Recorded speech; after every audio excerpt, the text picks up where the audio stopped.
Hey everybody, welcome to the Jeffery Design Show. For our first episode, we're going to talk about exploring materials for every room in your home. My name is Andrea Jeffery. I am the owner and senior designer at Jeffery Design Studio, located in Livermore, California.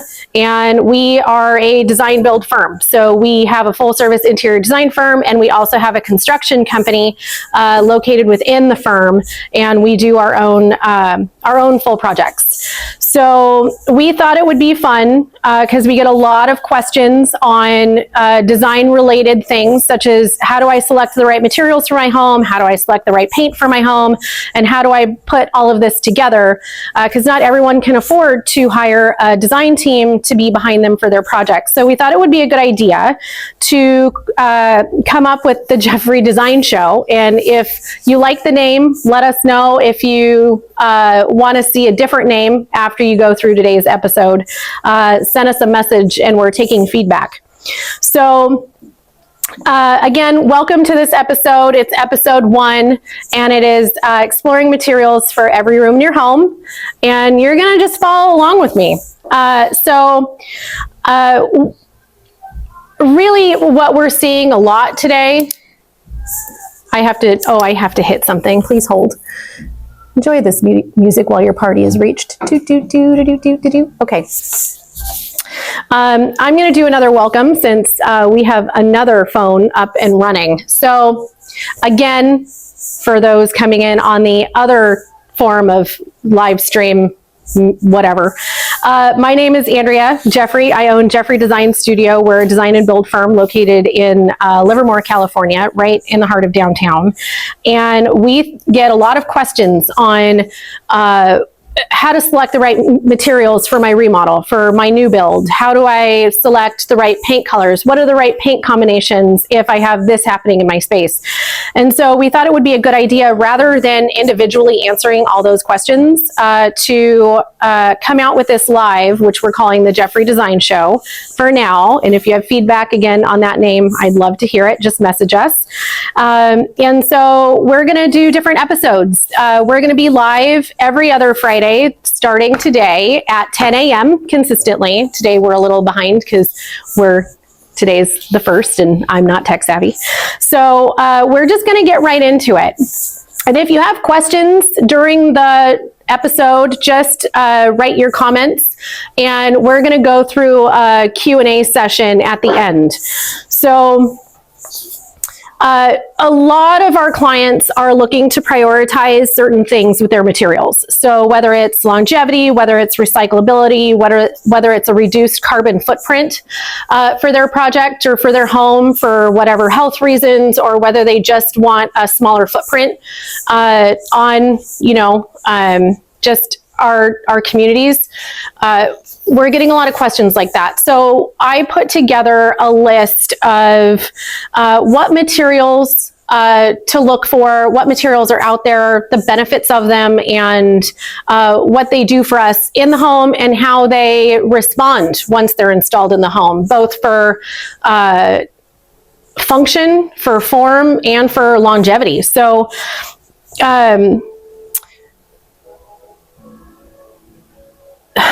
I'm going to read off of my thing. So I'm going to start with some materials that are influencing the design world in 2025. And these came out in 2024, and they're ever evolving. As we get into more technology, we're going to see a lot more materials change. So, and I have a props section that I'm going to pull in. So some of the materials that we're seeing really change the design industry and being incorporated into everyday homes is cork.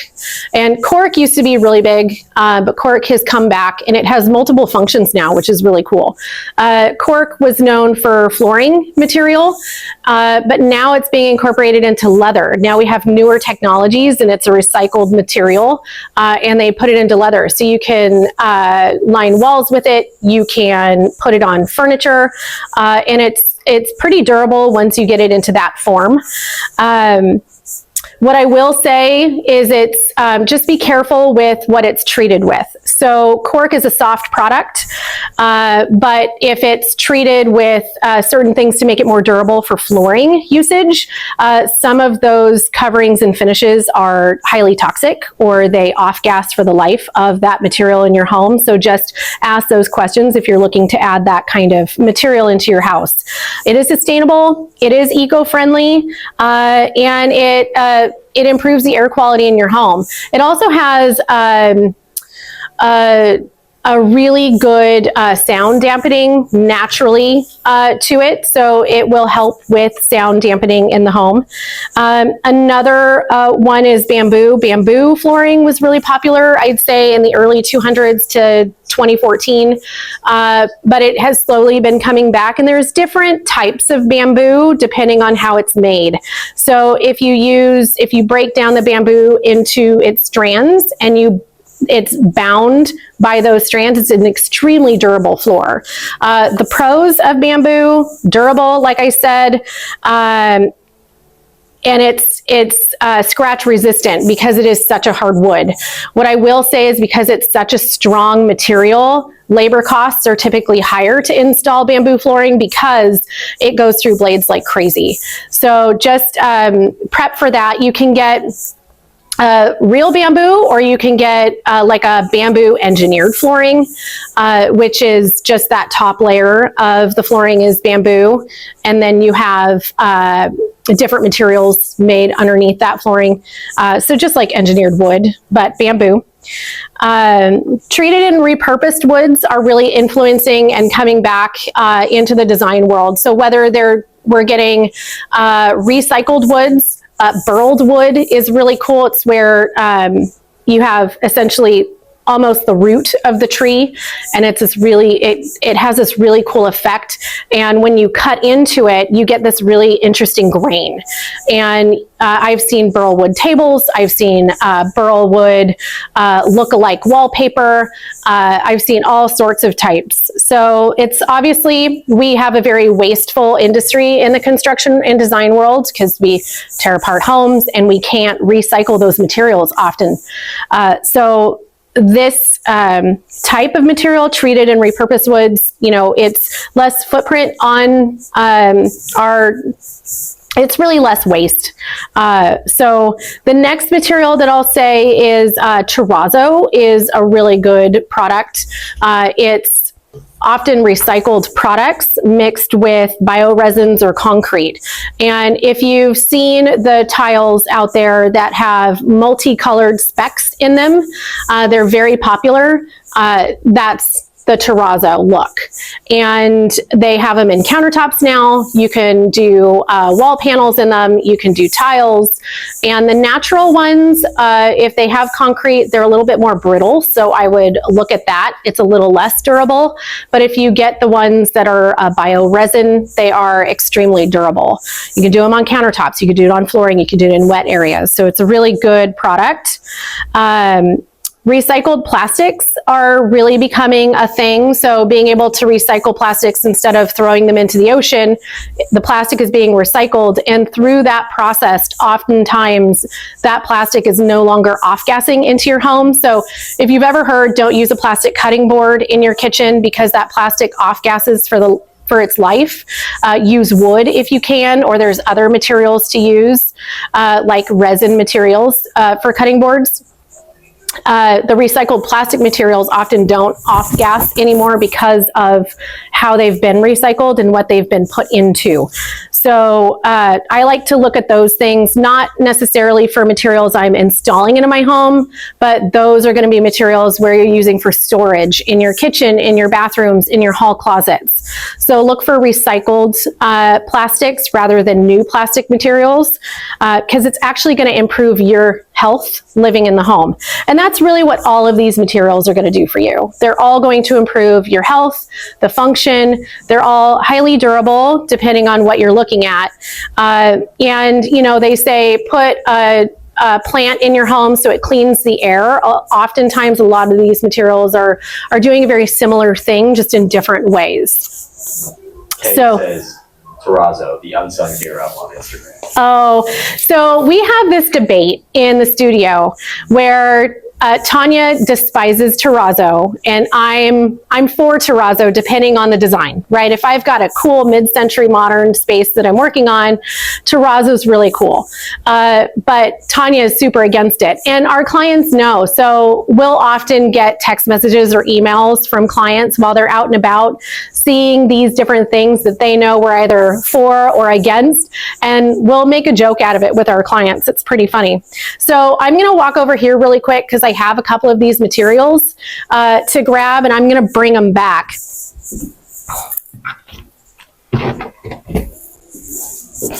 So I brought my props.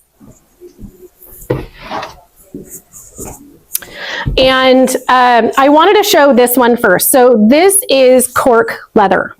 And when I said cork is being used for upholstery and different things now, you can do wall panels, you can do sofas, you could do chairs, you could do ottomans. They're really cool. And so I'm going to do an up close in one of these screens so that you can see it. But cork, it's very flexible, it's very durable, it is lined just like leather. It's actually really cool. This is a very glam style, I'll call it. There's also this one. You can see the cork in this one, the different layers of the cork. That's one of the reasons why I think a lot of people love this, is because the look that the natural cork is going to give you. These have gold flecks built into them. This is one of my favorite furniture manufacturers. You can get darker ones. So we use this leather on ottomans a lot, and it's because of its process and the fact that it's almost like a top grain leather, it's pretty durable. So you can put your shoes on this, you can wipe it clean. It has a really durable performance leather feel to it. This one's really pretty. This is kind of like a blue wash. So cork is coming back. And like I said, cork is a soft material naturally. So when you do it on the floor and you want a really healthy environment, it's going to scratch, it's going to dent. I mean, think about cork in a wine bottle. It's a similar product. It's the same thing. So when it's treated to be for high traffic areas, oftentimes that treatment on top, that finish is toxic, and it takes back that that quality that you're looking for. So just keep that in mind. Bamboo. This is not bamboo, but this looks like bamboo, so I wanted to show it. It's a sample that we had in the studio. So this is an engineered floor. So you can see it's a tongue and groove system. It has a base down here. It has the wood wear layer on top, and this is natural wood on the top. So this is going to be, if it's bamboo, it's a really durable floor. Depending on the wood that you're looking at, whether it's oak, whether it's bamboo, whether it's mahogany, how strong it is and how durable it is going to differ based on the wood, not the top treatment like bamboo. So just keep that in mind. Okay, I'm going to put these over here for right now. And again, if you have questions,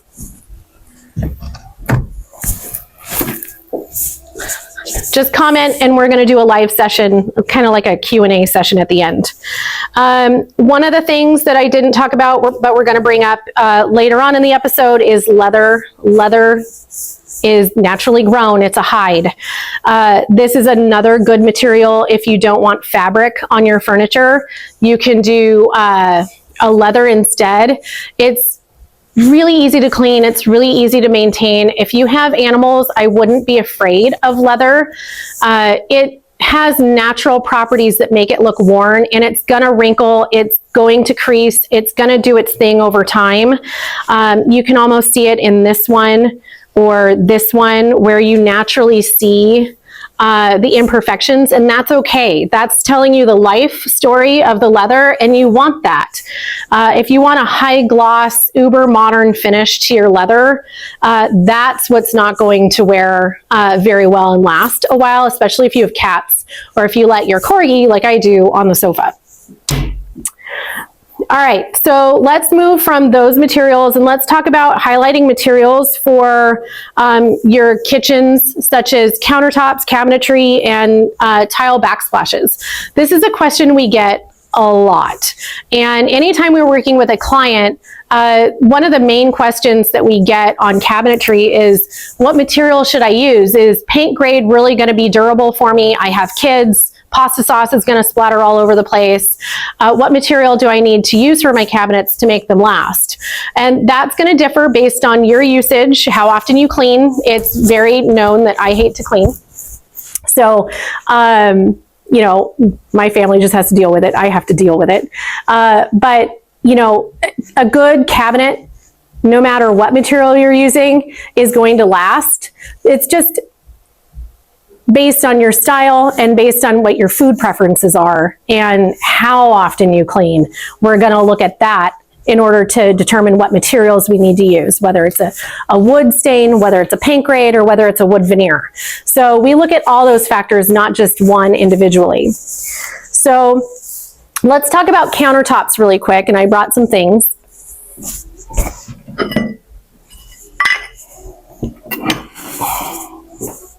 So there's different countertop materials out there. And I'm sorry if I'm jumping, it just is what it is. You'll have to deal with it. It's our first episode. Welcome. So there's different materials out there for countertops. There's quartz, there's quartzite, there's porcelain, there's, everybody knows what granite is, there's soapstone, there's all sorts of different materials. I could not fathom bringing all of them with me today, but I brought 3 of the more prominent ones that we deal with on a regular basis. And these are very well known, and they're, I'd call them mainstream. So quartz, listen up. This is the only time I'm going to say it. Quartz is a man-made material, okay? Not to be mistaken with quartzite. It's a natural material, okay? Quartz is man-made. Quartzite is natural. So quartz is great. It's low maintenance. You don't have to seal it. They come in 2 cm or 3 cm. So that's the thickness. We often use 2 cm when it's a countertop. You don't need to go to 3 cm. 2 cm is perfectly fine, and it's extremely durable. So with quartz, again, it's low maintenance. This is a really great product if you don't like to clean. The downside of quartz is you can't take something hot out of the oven or the cooktop and put it right on top. It's a man-made product, so it is made with resin. It has resin properties. So if you take something out, baking it 400 degrees, and you put it right on that countertop, it's going to start to burn the resin, and you're going to see it. You can't get that out. So quartz, they've come a long way. They have a lot. This one is probably one of my new favorites. It has this really cool kind of deep terracotta vein in it. A lot of them are made to look like marble, but what they do is they print the veining on top, and it's often not a through body. So one of the things that you're going to want to look at is it a through body, so that when you go to do your edge profiles, you know what kind of edge profiles you can do with quartz. What's an edge profile? Okay, the question is, what is an edge profile? Great question, Trey. An edge profile is, if you look at, what can I use? Oh, okay. If you look at, I'm going to use this guy right here, okay? If you look at your countertop, let's say you have your countertop here, and you have your cabinet door below, your edge profile is this thing that you see. So oftentimes you're going to see a mitered edge, which is essentially taking your countertop, and they're cutting back a little bit, and they're taking this piece and they're turning it on its side, and they're cutting it at a 45, and they're mitering that together for your edge profile. So your veining actually waterfalls over your edge. That's probably the most common that we're seeing. Some more traditional styles, bullnose, OG edge. There's different profiles for OG. So that's our favorite. Typically your height is going to be 1.5 inches tall, and that's standard. A lot of cabinet shops, if they don't ask you what your edge profile is, raise caution. They should always ask how tall and what kind of edge profile you have, because that's going to determine the finish height of your cabinetry. So if you do a 2-inch edge profile and you don't tell your cabinet shop, guess what? You're not going to be able to open your drawers. So that's a big problem. Tell your cabinet shop what edge profile and what height it is while you're in the design phase. Okay, the next product I'll go to, since I already talked about it, is quartzite. Quartzite, like I said, it's a natural material. It is extremely durable. You do have to seal it. This one's called nuage. Depending on where you are in the world, what manufacturer you're looking at of the quartzite, where you're getting it from, what slab yard, they're all going to name them different. So you could say nuage, but this is from Arizona Tile here in town. So it's, like I said, it's a natural material. It acts like granite. So you have to seal it maybe roughly every 5 to 10 years, depending on how you're cleaning it and how heavy you're using the countertop. This is probably my favorite material right now, outside of the next one that I'm going to show you. They're tied. So quartz is my number 3. But quartzite is gorgeous. You know, a lot of the granites out there have what I like to call cranberries. They're these little cranberry toned speckles. And the lighter you get, the more cranberries you're getting. And granite's just kind of, it's been done. You know, we all know what granite looks like. There's some really rare granites out there. Those are really pretty, but what you see on a regular basis, I'm not a fan of personally. You might disagree with me, and that's okay. I personally don't like granite. But quartzite is this really gorgeous material. They all vary depending on where they're cut from, what mountain range they're cut from. And they have this almost crystallization in a lot of them, where they have this like crazy depth.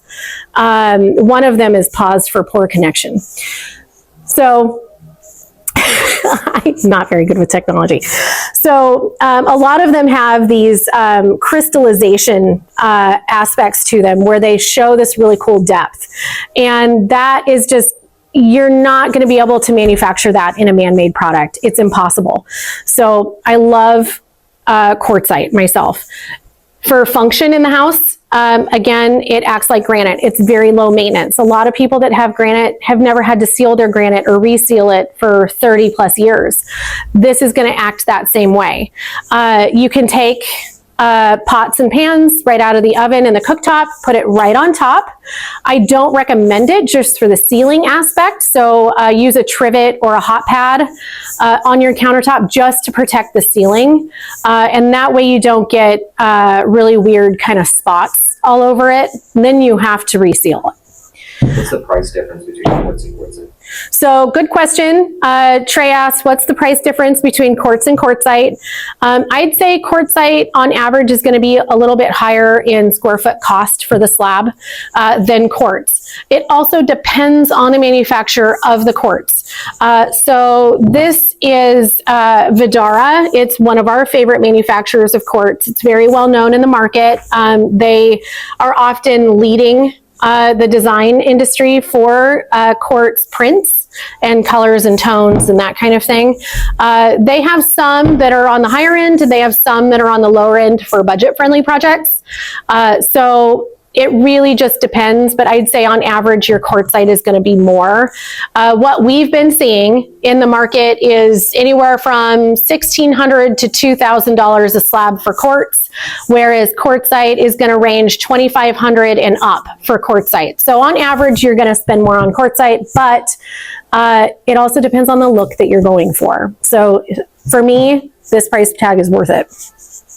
The next product I'm going to talk about, which is another really popular one in the industry, is porcelain countertops.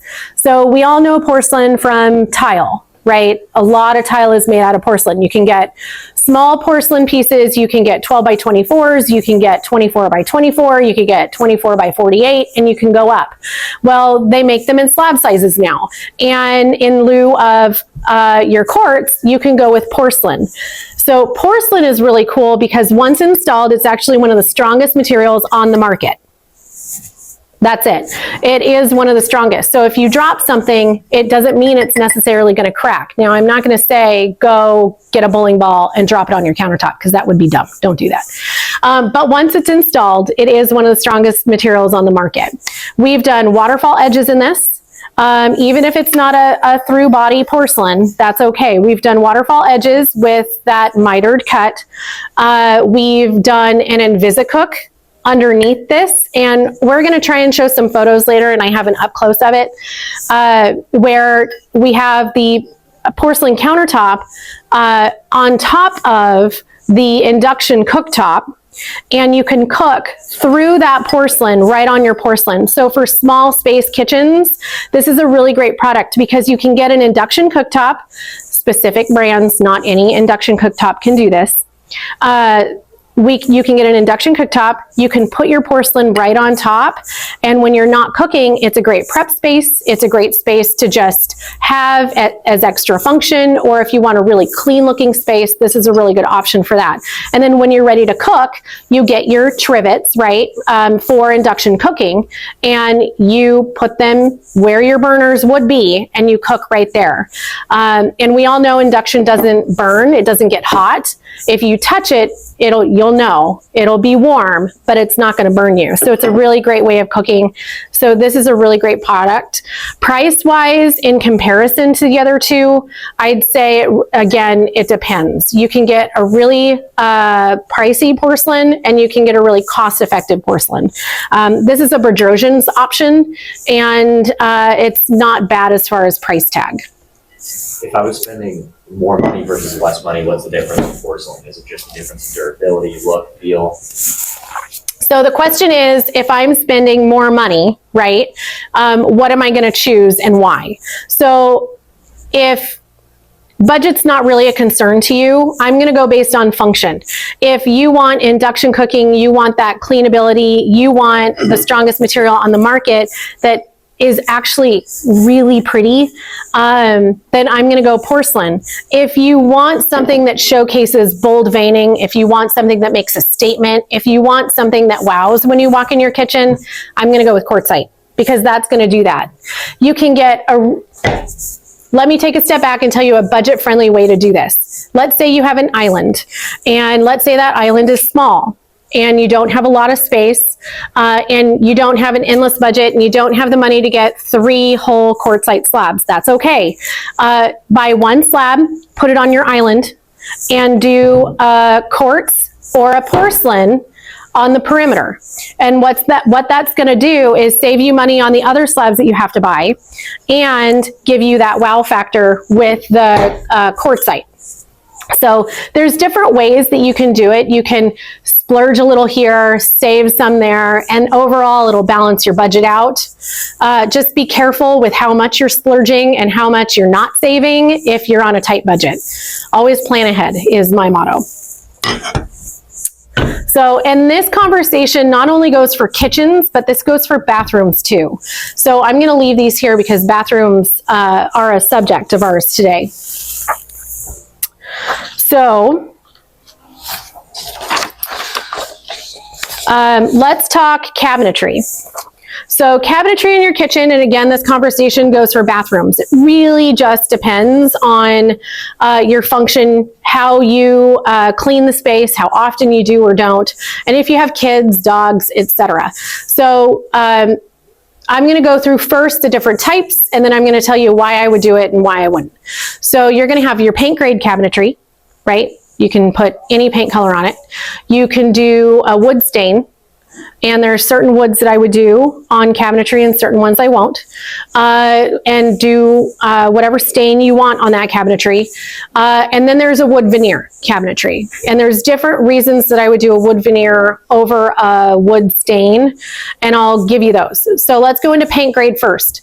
Paint grade is great because it's often done on a maple wood, so it's a harder wood, and they paint it with a conversion varnish. Conversion varnish is done in the shop. It's very regulated as far as waste and like safety equipment. because it is a toxic paint. So you have a paint booth in a regulated space and you're spraying this conversion varnish on the wood. It's a durable finish. It should last you a long time. I would definitely do pulls or knobs for your hardware. So don't get a paint grade and then open and close that door with your fingers, because the oils on your fingers will wear over time. If you have these cabinets for 20, 30 years, you're gonna see that wear and tear. It's natural, especially if you're living in the home, which you should be because you spend all this money. So paint grade is really great because you can do any color out there, right? Any rainbow color you can do. A wood stain is great because you can do any wood stain you want. Focus on the wood type first. I love a gorgeous oak with a really pretty, almost whitewash paint, or stain, I should say, a whitewash stain. It just has that look that you're seeing all over Pinterest and HGTV, and I'd call it's the wood of the age, right? Everyone's going to white oak. You want white oak flooring, you want white oak cabinetry, you want white oak everywhere. So what I would focus on is oak is a harder wood. So it's actually a very good wood to use for staining, for cabinetry. Alder is another one. This is another debate that we have in the studio and with our cabinet shop, which we've done videos with Mike before. But alder I love because I love the grain of the wood. It does have a red property to it and a little honey property to it. So you have to get the stain just right to give it more of that white oak feel that everybody's going for. But we found one. It's really pretty. So the one thing I will say about alder is it is a softer wood. It is going to scratch a little bit more, not super soft, so you don't have to worry about that. I've done plenty of kitchens with alder, with families, with kids and dogs and cats and the whole 9 yards. I love it. That's the debate in our studio. Should you use alder or shouldn't you use alder? If you have a bathroom, use alder. It's okay. You're in there getting ready. You're not running around. The dog's not doing circles. The kids aren't chasing the dog. You're probably not doing Nerf wars in the bathroom, depending on who you are. But you are in the kitchen. So maybe save a little bit, do alder in the bathroom, and then go into the kitchen and do a harder wood like maple paint grade or a white oak stain. The next is a wood veneer. So wood veneer is really great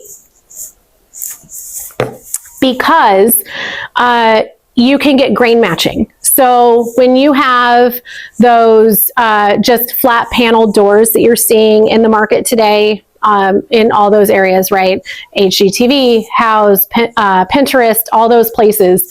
We're seeing a lot of that more modern look where it's just a flat panel. It doesn't have any profile to it. Veneer is really great for those because you can grain match, whether it's a vertical grain match, which means that your door up here and your door down here and then your drawer all have the grain flowing through. It's continuous. It's also great because it's a little bit more durable than wood. So it's going to have a harder surface finish to it. So it's going to scratch a little less. It's going to wear less. The other reason that we use wood veneer over a wood stain is because you can get a taller and wider door profile out of veneer than you can wood. Wood expands and contracts, and it warps over time. So when you have a taller door, there's certain things that we have to do on the design side to make sure that it holds up and it doesn't warp over time, like putting in extra rails that are horizontal so that that door doesn't twist. With wood veneer, you often don't have to do that until you get to an oversized size door or drawer. So veneer is really great for that. There's a ton of veneer products on the market, just like wall paneling. You can look almost anywhere, but go to your cabinet shop and ask them for the wood veneer options that they provide, because they've gone through trials and tribulations of different ones, and they're going to have the better ones to use because they're warranting your product. Right? They don't want to have to come in because something failed. So they're going to show you the better ones on the market in your area to use. And they can always look for more if they don't have a finish or a color that you're looking for. Like, we often ask Mike for extra samples because we never find what we want the first go around. So that's going to be your cabinetry. Now, there's a lot of other things that go into cabinetry, but for the effort of time, I'm going to go into the bathroom discussion on tiles. So I'm going to start adding tiles into this conversation. Now, there's different materials of tiles, and I really only brought one. But we're going to do something fun with the tiles. So there's different tiles, right? There's porcelain tiles, there's ceramic tiles, there's natural material. So marble is very popular in bathrooms. It's overwhelming, right? There are certain materials that we would use in wet areas, high traffic areas, less traffic areas than we would others.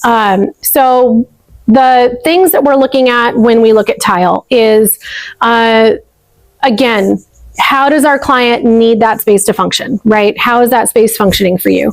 Are you cleaning every day? Are you not cleaning at all, like me? Are you wanting it to just naturally look clean? Do you need it to be durable? Are you okay with a softer one? It really depends. Then we go into look. So I'm always going to go over how does it need to perform in the space before I go into the design of it. Now, this is a really great tile. So this tile is ceramic. Now, ceramic you can put in showers. It's waterproof, so not to worry. And you don't have to seal it. So this is a really great tile. This is one of our favorites, actually. It's about a 2.5 by, I'd call it 5 inches. And it's a new version on a subway. And what I wanted to do is talk about the different installation techniques for these tiles. I brought this shape because there's a lot that you can do with it. It looks traditional, especially when you install it like a subway. I have 2 different colors here, and I've mixed them up. So you can install it just like a subway, where you have, your 2 side by side, and then you're going to go with your 50% offset, which is this, or you're going to have your 33% offset, which is like this. Standard subway, right? Either way you swing it. Now, you can do herringbone with this. You could do a basket weave with this. You can alternate horizontal and vertical. You can do a straight set installation. So straight set is really where you're just putting them side by side like this, whether it's vertical or horizontal. What it does is it actually takes a very traditional install and makes it a little bit more modern. If you're doing a backsplash for your bathroom or your kitchen with a size like this, you can go vertical because you're actually going to see that pattern. If you're going with a larger format, you're going to want to go horizontal so you can see that pattern. So the space is also going to determine your installation pattern. Now in a shower, what I'm really pushing, and we're trying to find the right project to put it in, and we might have found one, is alternating. So where you have, I'm going to try to hold these up so you can see it. So where you have your vertical, and then you bring a horizontal into it. Okay, let's see if I can do this. This is a test. I have tiny hands. And then you go vertical underneath. So you're going vertical, horizontal, vertical. Now you can double up. So you could do 2 vertical, 2 horizontal, and make that pattern bigger. But what I will tell you is don't be afraid. If you're concerned with going out of style too soon with your tile installation, what I would say is go for a neutral base. So a tile like this, it's very neutral. It's very classic. You can't go wrong. And have fun with the installation. So if you want light, airy, bright, whatever, this is a really great option to go with. And this kind of taupey tone, almost like a white taupey tone, you can go have fun with your installation pattern because it's going to give you that wow factor in a very subtle way, and it's going to last a lot longer. if you have a small space, let's say a powder room or a small hall bath, you can go a little bit more bold. I would ground it and go bold on the floor. So like a deco tile that has a pattern to it, you could put that on the floor and use it tastefully, maybe in your niches or as an accent wall in your shower. And if that's a more costly tile per square foot than something like this, then using it sparingly and just for a little eye candy is a really great way to save some cost on your tile in your shower in your bathroom. So go crazy. Don't be afraid of it. It's going to be okay. All right. So I wanted to bring flooring back into the mix because I kind of talked about it, but there's a lot of different floors out there. And we're doing a project right now who has aluminum floor joists. Aluminum instead of wood, 4 feet on center. Now, what we're running into, which is fun, is because of that, I have to find a floor that's going to actually be more durable than just a regular floating floor, right? If the client doesn't have the budget to really enforce that floor, which they should and which we're doing, I would have to find a floor that's not going to flex as much and it's going to be more durable. But the good news is that we are reinforcing it and they won't have flex. So we are doing an LVP.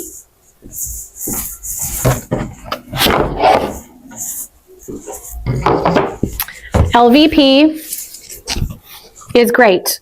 It's a tongue and groove system. It has the built-in underlayment underneath. Helps for both sound dampening and it helps for padding. When you walk on it, it's not just like that old tacky click click sound. It actually helps with that. So LVP is a great product. It is water resistant. It is not waterproof. Water resistant. It's a very different thing. Water resistant means that you can spill. You can have maybe a light accident, but it's not a bathroom. It's not tile. You can't have a flood and have this be okay. It's going to warp. It's going to buckle.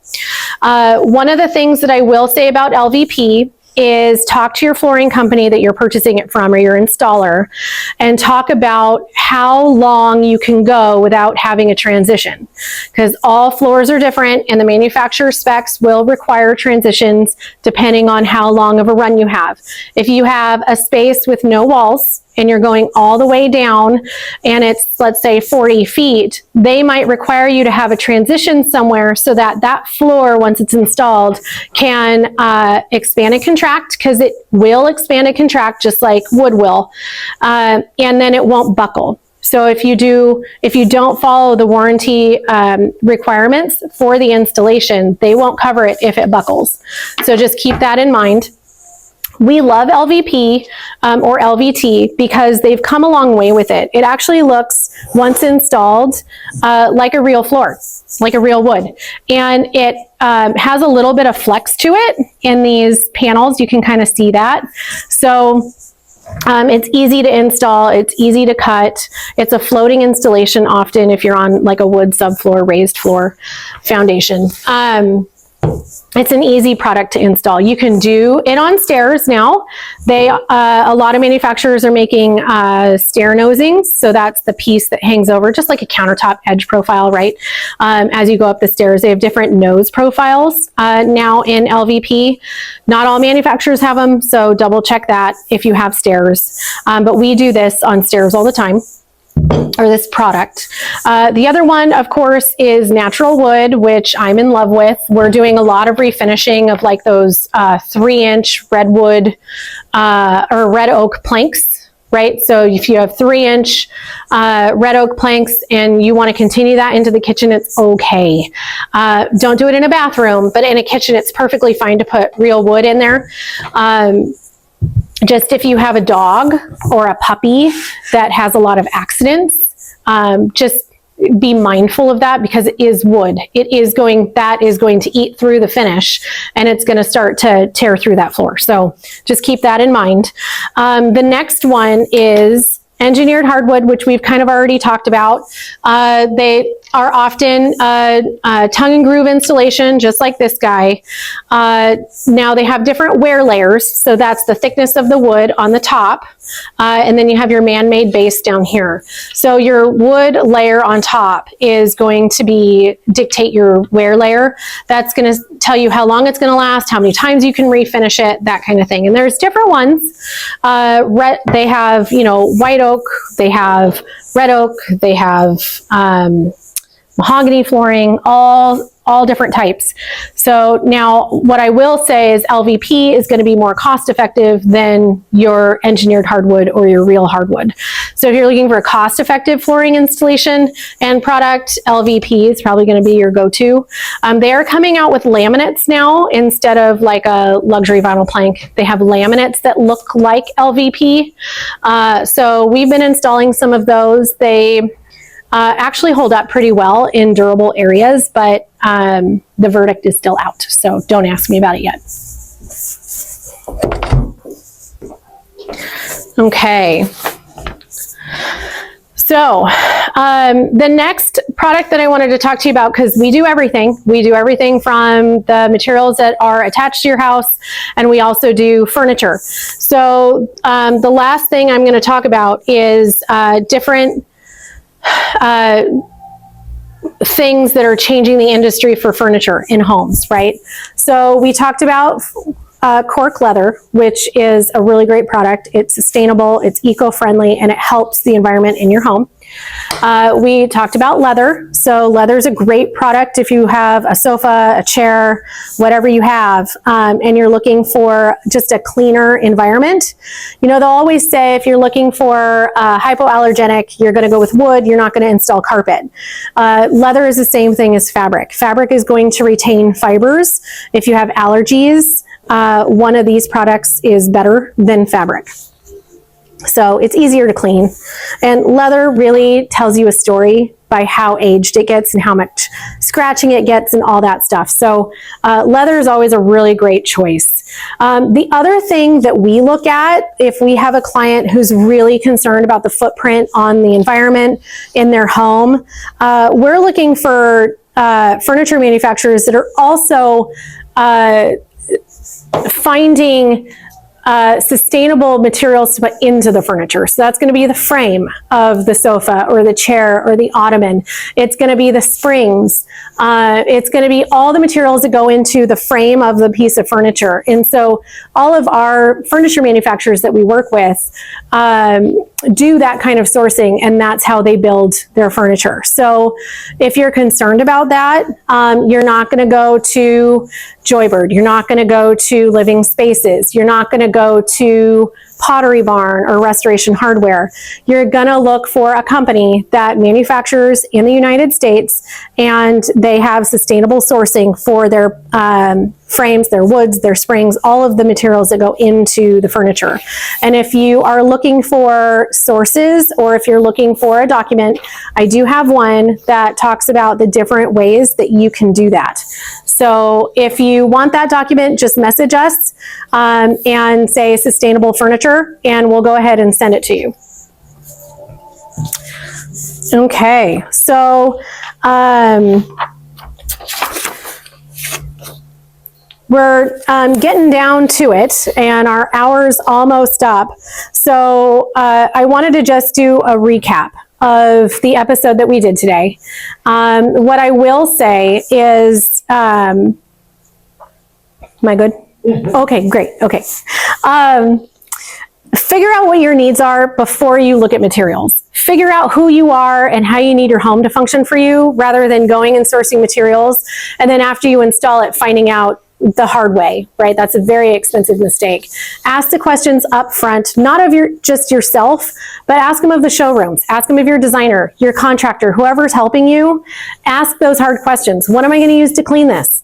How long is this going to last? Don't ask style-wise, because everyone will give you a different answer. I will always tell you, go based on what you like, not based on what you see on Pinterest or Houzz or HGTV. those things are going to go out of style faster for you because they're not your style. So go based on yours. Ask the hard questions of yourself before you ask them of whoever's helping you, so that you know how those products need to function for you in your home, and that way they'll last longer. Ask yourself, are you hard on materials? I'm hard on materials. I have 3 dogs, I have 2 cats, I have 2 teenagers, and I have myself. My husband takes really great care of us and the house, and I cannot thank him enough. But I'm hard on my house. So I am a messy cook. I'm often kicked out of the kitchen. I love spending time with my dogs more than I do cleaning. So ask yourself those questions, know yourself, and then you can select your materials.